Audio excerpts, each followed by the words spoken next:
Earlier this year, one of Cleveland's own took on a very challenging new role. Chief for the Cleveland Police Department. Chief Wayne Drummond is the 41st police chief for the city, and he brings a wealth of experience as both a Clevelander and a veteran of the police force for more than 30 years. Chief Drummond, thank you very much for joining us this morning. Good morning. Always good to see you, man. Last time I saw you, it was at a church. Yes. Was it Whitcliffe? Whitcliffe, right? yes, sir. Yes, sir. All right, tell me about yourself now. You're actually from Jamaica. Talk about that. Yeah, actually, I was born in Montego Bay, Jamaica. Okay. And obviously, I have no accent. No, you don't. I don't have an accent. My mom has an accent. She loves you, by the way. Oh, thank you. Yeah, I appreciate that. She has her Appreciate accent that. sometimes when she gets angry. It's very Oh, difficult to understand. And does she speak Patois? Yes, she does speak the patois. Patois. Yeah, Okay. she does speak patois, especially when she's with her siblings and other relatives and so forth. But yeah, I've been here most of my life. Yeah. My mom came here in the late 60s, and then actually left us in Jamaica with our grandparents. Established herself here, got a job, brought us here, my brothers and I, three of us, Nigel and Marvin. Nigel is my younger brother. Anybody else with the police department? No, no other relatives, just me. Okay. And I moved over to 95th and Cedar, which is where my mother still lives. I was with her last night. Yeah. So I grew up 95th and Cedar, which was our old 5th district. So yeah, my mom still owns a home over there. How does it feel being, in charge of a police department that you've been on for so many years? It's kind of surreal. A young kid from Jamaica. Going through the public school system, graduating public school system, attended the University of Toledo, graduated from there. And what high school did you go to? I'm sorry? What high school? John Hay High School. John Hay, I graduated from John Hay High School many moons ago. Did you? Okay, Hornet, okay.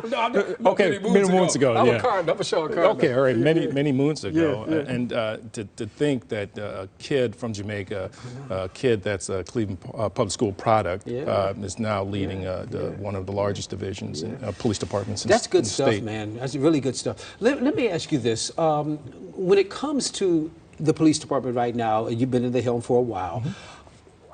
You have enough men and women on the force, or are you dealing with issues as far as, just having enough people to fight crime? That's a very good question. I think in general, policing is very difficult to recruit individuals right now, and it's even more difficult to retain officers. And Why is that, Chief? I think it's a combination of things. In Cleveland, it's a combination of potentially salaries, I think is what I hear from my officers. I think sometimes the climate in our society in general and so forth. And sometimes officers are vilified, sometimes unfairly. When you think about that, what's morale like right now? For me, when you talk to the officers, some officers, they say the morale is low for various things. Again, sometimes the treatment in society, I think, is part of it. I think we do a relatively good job holding officers accountable. But in the same token, and I think equally as important, holding our officers accountable is when they do the right thing, and I think the vast majority of officers are doing the right thing. I think they should be celebrated, not in the sense of pat on the backs and so forth, but that, they're doing the right thing. I don't think there's enough of that. Interesting. Now, we're seeing an uptick in crime, not only here in Cleveland, but all around the country. Sure. In your office, as a police chief, what can you do about that, or is there anything you can do about it? Well, it's interesting. There's an uptick here in the city of Cleveland. Although there's an uptick in homicides. But most other violent crimes are down in the city of Cleveland, anyway. But homicides is something. Can you control that? That's tough. It's a challenge to say that. I can't look you in the face, Wayne, and say yes, we can control homicides, because we just can't. For example, there was a homicide at Jefferson Park over the weekend, and in that particular homicide, you have individuals driving down the street, leaning out of a car, shooting. And so that's very difficult to predict and to stop.